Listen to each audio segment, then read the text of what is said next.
ছয় এবং 7ই নভেম্বর করেছিলাম। তার ফল প্রকাশ হলো আজ। তাতে 30 জন মেধার আওতায় এসেছে। আমরা 30 জনকে পুরস্কার অবশ্যই করব। সঙ্গে সঙ্গে আরও 40 জনকে আমরা বিশেষ পুরস্কার হিসাবে তালিকায় রেখেছি। মোট 70 জনকে আমরা পুরস্কার করব আগামী 19শে জানুয়ারি 2025 নিমতৌড়ি স্মৃতিসৌধে। 50 দিনের মধ্যে আমরা রেজাল্ট করতে পেরেছি। সম্পূর্ণ সহযোগিতা করেছেন আমাদের শিক্ষক মহাশয়গণ।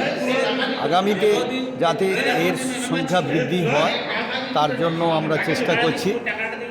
আর একটা কথা বাজারে প্রচার রয়েছে যে প্রাথমিক বিদ্যালয়ে পড়াশোনা হয় না, কিন্তু বর্তমান রেজাল্টে আমরা জানতে পারলাম যে এখানে নার্সারি স্কুলের থেকে প্রাথমিক বিদ্যালয়ের ছাত্রছাত্রীরাই মেধার তালিকায় এসছেন এবং ভালো রেজাল্ট করেছেন।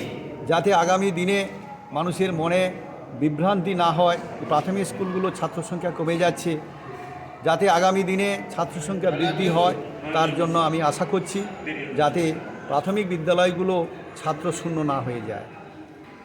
এইভাবে যদি পরীক্ষা চলে তাহলে আগামী দিনে সমস্ত ছাত্রছাত্রী এবং অভিভাবকরা নিশ্চয়ই এর আওতায় আসবেন এবং আমাদের সংখ্যাও বৃদ্ধি হবে। আমি শ্রীপতি কুমার বেরা, মেধা বোর্ডের চেয়ারম্যান, মেধা